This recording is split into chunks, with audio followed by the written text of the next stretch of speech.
Hello! Tonight's video is going to be on the Hot Wheels Redline spoilers. Heavy Chevys only tonight. These two here are both aqua, white interior. All Hot Wheels Redlines spoilers were made in Hong Kong. So they all have the blue glass instead of the clear glass that comes with US. These were never made in the US. We'll take these aquas down and replace them with some greens. Now on the greens here, you've got two with white interior and one with a, I'm not sure the official name, but it looks almost like a champagne. Let's say a champagne interior.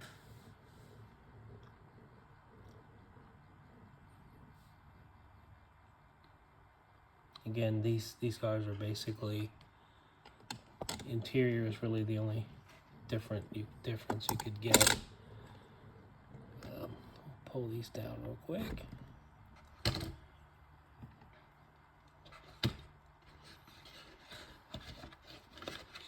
I'm going to replace them,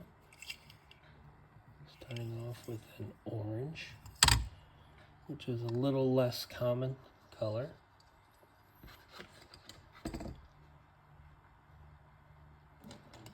An orange, and let's do an olive. So orange and olive are a little less common. Blues and reds are going to be common. Greens are somewhat common.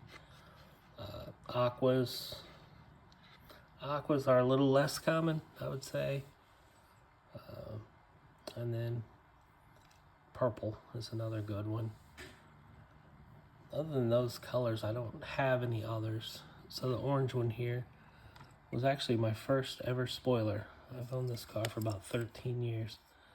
I got it from the original owner, which his name was Ken. His K is on there, but he was an adult when he bought these cars. The olive I've had, probably got it about a month after the orange one, and it's real nice, and I got it on eBay. Next, we're going to pull up red ones.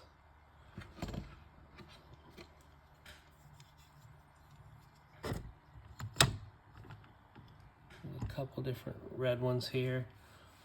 One doesn't have the roundels, which that's what the numbers on the sides are called. They all come with them already applied. You can see a little bit of residue there from where the sticker used to be. And then they all come with the stripes already applied as well. But there's two red ones, and I'm going to put two more red ones up here. This one has a really nice, I want to call it a fade, but the red has really bled into the body lines and the stripes. This particular car came from a collection on the East Coast that came out of an attic, and some of the other cars were completely ruined from being in an attic for so long. Rubber bands on some of the heavyweights had melted and ruined the cars, and this one obviously didn't fare too well in the heat of the attic. The motor's not shiny as it should be. Like I said, the color red has bled into the stripes, and it's really faded into the doors. And the base is surprisingly decent, considering what that car has been through. And next is going to be blues. This one's kind of a rougher one,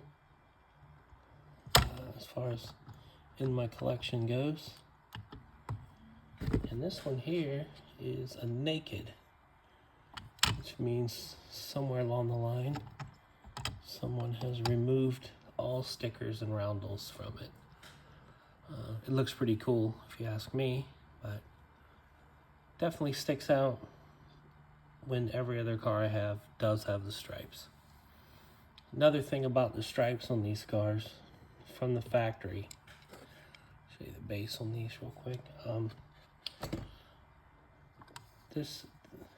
These stripes were actually applied, I believe, at the factory, and these purple ones are a pretty terrible example of that. It is strange. I do remember where most of these cars came from. This one here came from a picker who bought it and another one. I think it was a red one, and they both had their original buttons and everything. And it's a decent looking car, but the stripes were put on super crooked. And without taking them off, you really can't do much about that. But you could tell it was a car that wasn't played with much. The wheels look fantastic. This one, the stripes are better, but they're chippier. They're better as in straighter. But not a bad car. This one here is trying to run off on me. They also made these cars in the super chrome, not super chrome, kit car. They did a Camaro, a Barracuda, and a Mustang spoiler in the Hot Wheels Redline kit car club, or club car kit, I guess you would call it. Anyhow, hope you all enjoyed that. Thank you.